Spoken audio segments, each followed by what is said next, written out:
So now then, yes, I'm going to go over 3 pointers here that I'm working on, in my training, and yeah, also, how to grab some attention, how I can, yeah, get something going, I think, because it would be really cool if we could, we could do this somehow. So yeah, I don't know how many people have been to these CE5 events, but basically what you are doing is, well, the aim is to, is to send up a beacon, so that so that extraterrestrials can see it, or you may be sending up a beacon in a specific octave to, intended to be seen by specific extraterrestrials up there, and this can be greatly enhanced, actually, if we know how to, how to make that that beacon.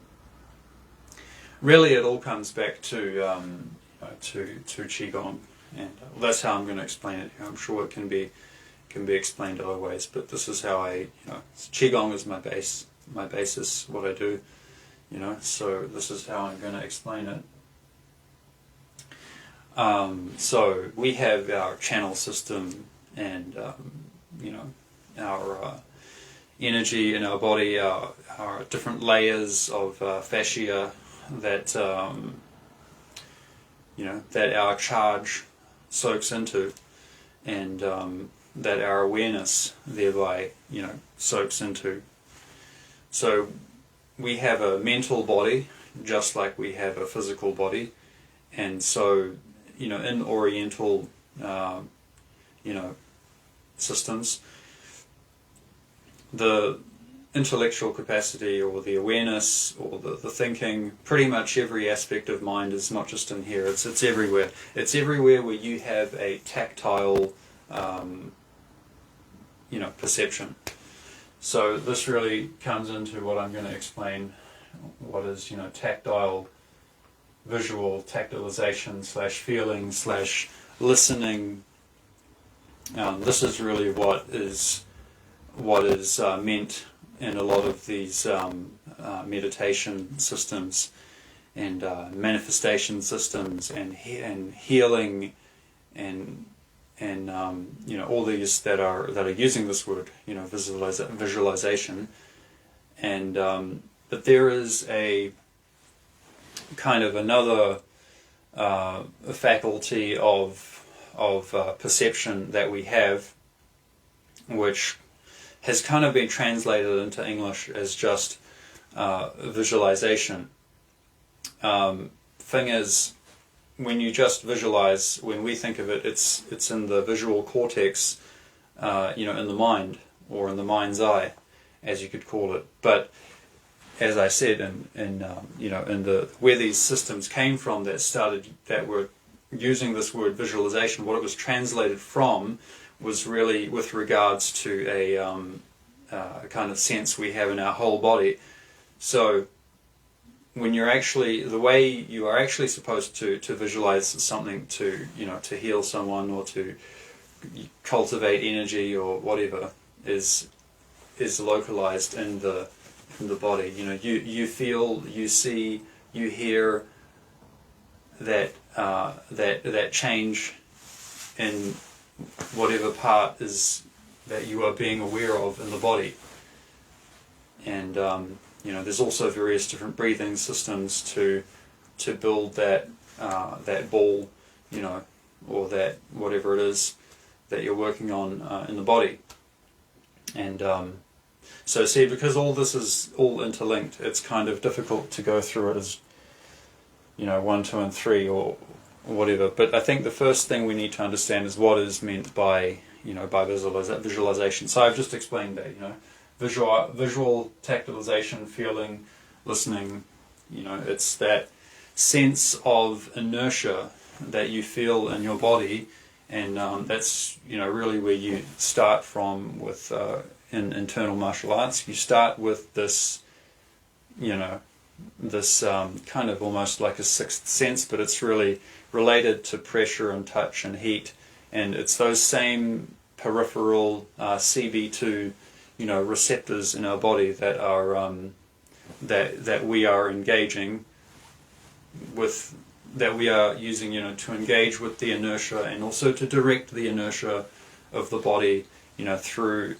our channel system,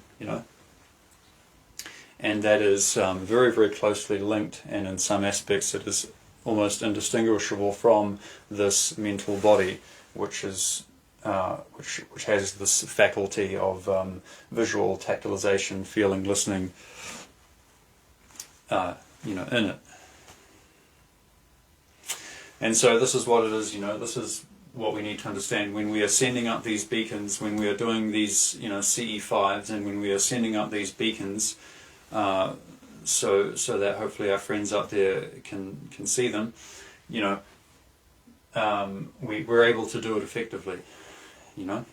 We understand that we need to use this mental body, but we are actually kind of taking it to outside of the body, and we're interacting with other people's mental bodies, and we are kind of doing a sequencing of those bodies, and that is how we are focusing the energy, and we're creating that beacon that I think those extraterrestrials up there, they can probably see it with some with some technology, but I think a lot of them just have that sight as well. They have that clairvoyant sight because they're quite evolved. So they can just look out the window of their spaceship and they can see a beacon coming up there from a very, very specific address, and they can feel those vibrations coming up. They can listen to it. They can see it with their own perception of this faculty. So they don't necessarily need any technology to see that. And so a lot of extraterrestrials, a lot of Type 2 civilizations, Type 1 civilizations, Type 2s, and and so forth. This is how they they've been doing this for a long time. This is how they mostly conduct interplanetary economics and trade and everything. They still need resources. A lot of them still need to drink and eat, and and they need a lot of the same resources as we do here. They just have these higher faculties, but they still need to they still exist in the 3D as well. A lot of them, many of them, and so these are the ones that I think are most important for us human beings to start interacting with first, because we need to think about how do we sustain this planet, and how do we figure out how to kind of upgrade our ecosystem, help our ecosystem to be better, to heal, and so many problems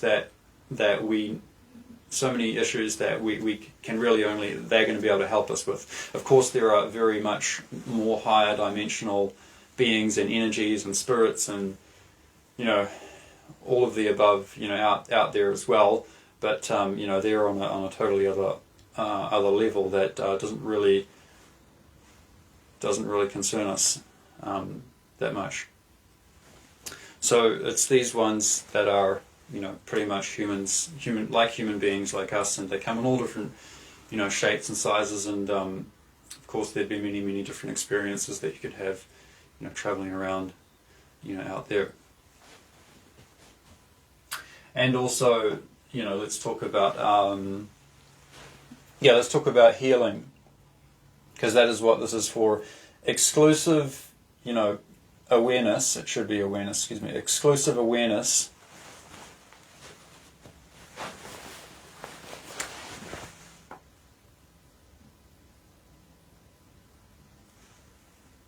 exclusive awareness of a thing or interest, or of a thing of interest, and its deficit and its solution, and that's how we heal ourselves. So like if I have a cancer or something and I want to use my mind to heal that cancer, well, the first thing is I have to be aware of that cancer, and that's easy enough to use my awareness to do that. But then I also have to be aware of what is the deficit and what is the nature of that cancer.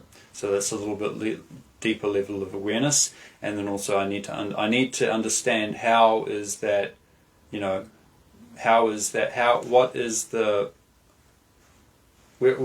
path, where is that that causal chain that can heal, if there is a causal chain that can do that, and how do I initiate that? How do I use my awareness to take it to the first step and then the next step, and then hopefully eventually heal that cancer. And the same thing can be done, to other people's bodies as well.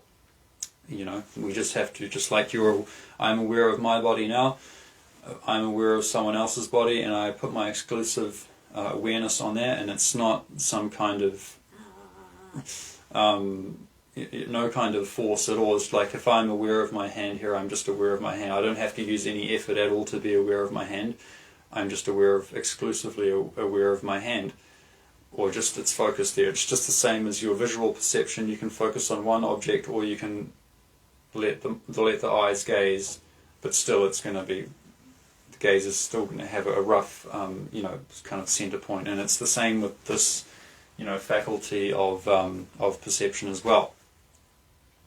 And so when you're doing it with someone else, you're just aware of their body, and then the same process, you need to be aware of. You need to understand kind of what is their deficit. What is kind of wrong with them. And what is it you would like to fix, and you have to understand some kind of causal chain for that to be fixed, and then initiate the first the first step. And of course the important thing, I didn't write it, but let me write it, is the quality of mind.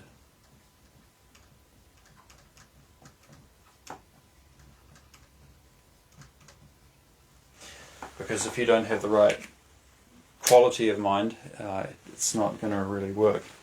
And that ties in with the awareness as well. Because if you don't have the right awareness of the causal chain, the mechanisms that are going to initiate the healing process, then you're obviously not at that. You don't have that quality of mind as well. So it's really just about that quality of mind is really just about asking the question.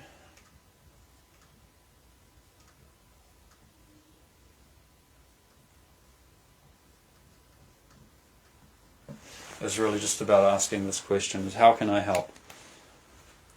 And just asking the question, because as soon as you ask the question, your mind is already aware of the solution. Your mind is already piecing that together. So all you have to do is then be aware of the solution, and then apply it. And then that's how you do it. That's how you do it. That's how you heal yourself. And so extraterrestrials have been using this way of communication for as almost as long as the universe has been around, and or the universe is whatever, and they're trading, and they're that's what they do. And so hopefully we can do that too soon, and this is a good thing. This is a good thing. So I think it's good if we can put together some kind of team to make some kind of coalition or whatever. But it doesn't really have. It's not. It has to be kind of with this kind of thing. I just think that you have to walk the middle path. You can get to the mountains, to the peak of the mountain, but the only way you're going to get there in the long term is just on the middle path. So not competing with anyone. Is minimize the risks. Because of course, if you try, apparently, if you get the materials to put together your own anti-gravity, UFO, and apparently and if you do it in a way that presents some kind of threat to whoever, like they're just gonna, squash you like an ant, But if you're just, if we're just exercising our, just our innate quality of being, and just, and asking this question, like, how can I help? How can I help myself? How can I help these black ops? How can I help these extraterrestrials? And how can I just walk the middle path, and get to the top?